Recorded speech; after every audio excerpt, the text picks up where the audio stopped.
Hello, good morning Mr. How are you? I hope all you are fine ya. Ya anak, semoga sehat selalu ya. Oke, kita kali ini akan mempelajari tentang checking for understanding ya. Oke, untuk itu anak-anak simak baik-baik video berikut ini ya. Dan jangan lupa anak-anak untuk membuat catatan. Assalamualaikum warahmatullahi wabarakatuh. Hello nice people, welcome to English lesson. Belajar sambil rebahan ala fikir lesehan, be fun. Nice people, hari ini kita akan belajar tentang checking for understanding. Apa saja sih yang akan kita pelajari kali ini?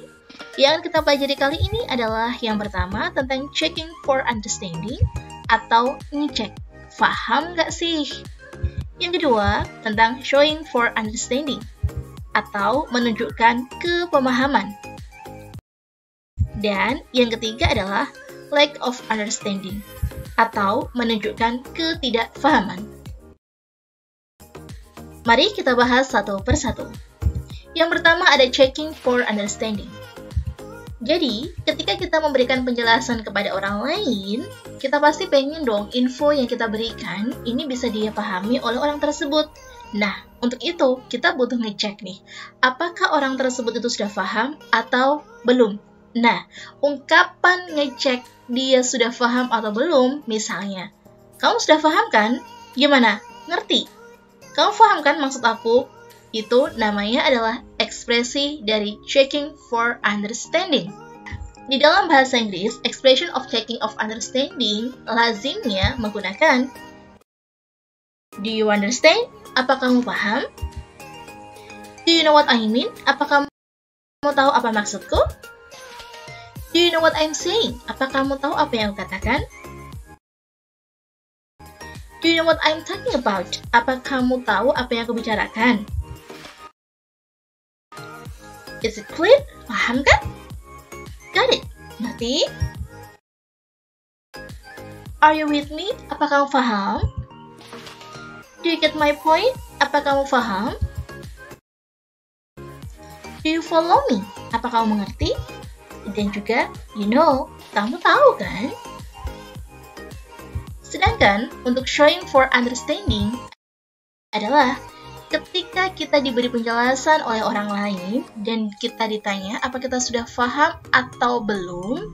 Jika kita sudah paham, maka kita memberikan respon dong kalau kita udah paham. Contohnya misalnya, oh aku ngerti, oh paham, aku paham, oh aku paham kok apa yang kamu katakan. Nah, kata-kata seperti itu adalah showing for understanding, menunjukkan bahwa kamu paham.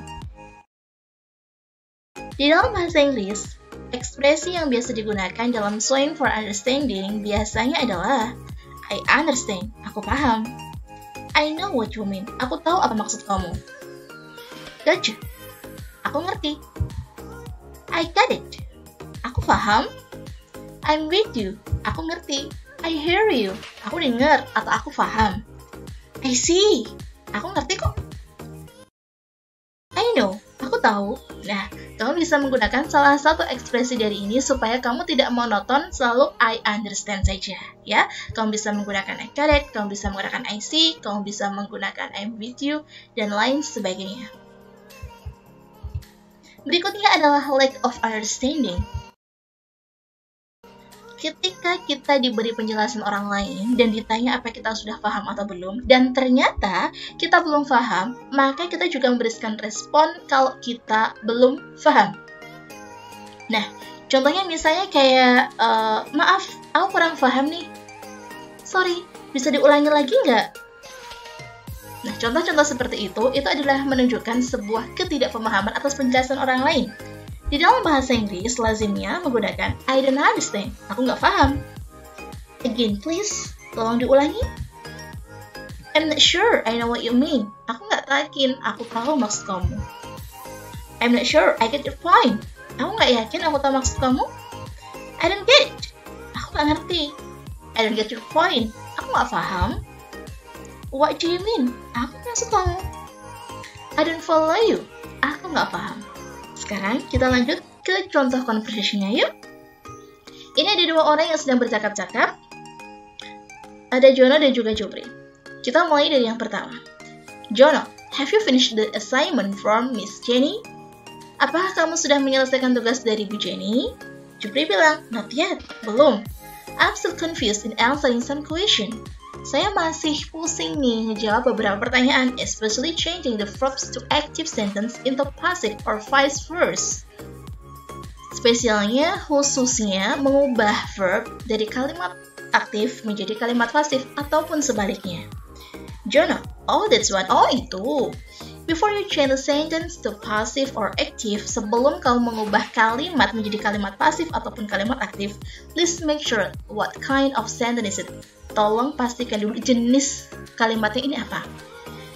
Apakah an active or a passive? Apakah itu kalimat aktif atau kalimat pasif? If it is an active sentence, jika ini adalah kalimat aktif, you need to change the verb 1 to verb 3. Kamu membutuhkan untuk mengubah verb 1 menjadi verb 3, or vice versa, atau sebaliknya. Do you understand? Apa kamu paham?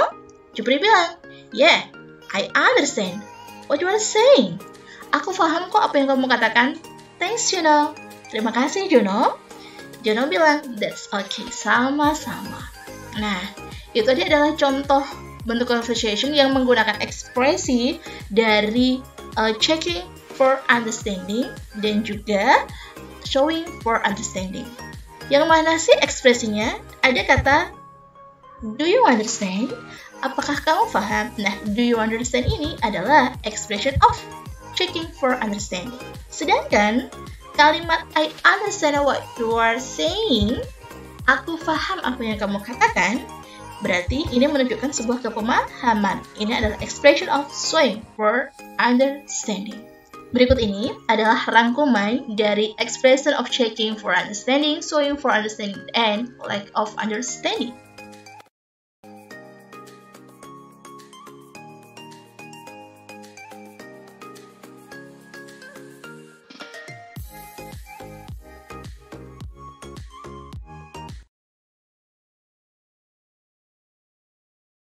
Oke, nice people, itu tadi seluruh penjelasan tentang materi kali ini, checking for understanding. Semoga bermanfaat buat kamu ya. See you next time, and maaf apabila ada salah-salah kata. Saya pamit undur diri, and wassalamualaikum warahmatullahi wabarakatuh.